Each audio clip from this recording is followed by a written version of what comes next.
Je suis formatrice pratique, donc j'interviens auprès des apprenants dès qu'ils sont en pratique en salon d'application ou en atelier.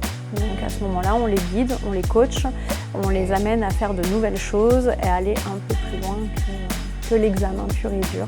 Je suis formatrice pratique, donc on enseigne la coupe, la couleur, les éclaircissements, le chignon, la coupe-homme, la barbe.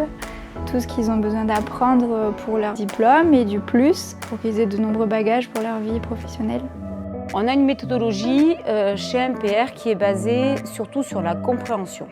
En fait, on ne va pas apprendre à un élève à faire une coupe de cheveux, on va lui apprendre pourquoi il coupe le cheveu. Donc notre méthodologie de coupe, pour rester dans cet exemple-là, il est basé sur de l'angulation autour d'un cercle, la tête. Et donc on ne va pas lui apprendre à faire une coupe, on va lui apprendre que cette angulation-là, à ce niveau-là de la tête, elle va donner un résultat. On veut qu'il comprenne pourquoi il coupe le cheveu et pas comment.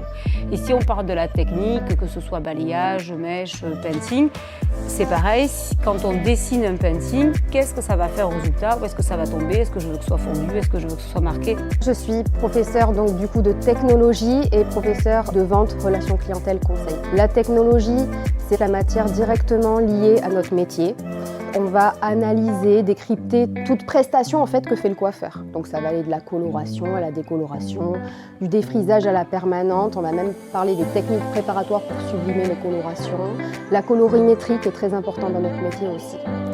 Et après, donc pour tout ce qui est vente, là, comme on a un métier de relation, et on est toujours en interaction avec le client, ce qu'on va du coup apprendre aux élèves, c'est d'accueillir, de recenser les informations, de résoudre les problématiques et on assure également un suivi clientèle. Donc on va leur expliquer comment proposer un outil de fidélité et aussi de réaliser une vente complémentaire par la suite. Concernant mon approche pédagogique, au niveau de la technologie, je vais de temps en temps faire un cours qu'on appelle magistral et je fais beaucoup de mise en situation salon pour qu'ils puissent un peu se référer et faire le lien à chaque fois.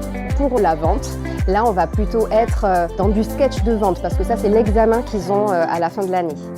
Nos critères de sélection pour pouvoir être apprenant chez MPR, c'est avant tout la motivation et l'envie de pratiquer ce métier.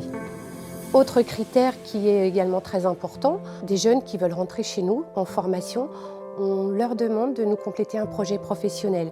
Et de par ce projet professionnel, on va très vite se rendre compte si accéder à MPR leur correspondra ou pas.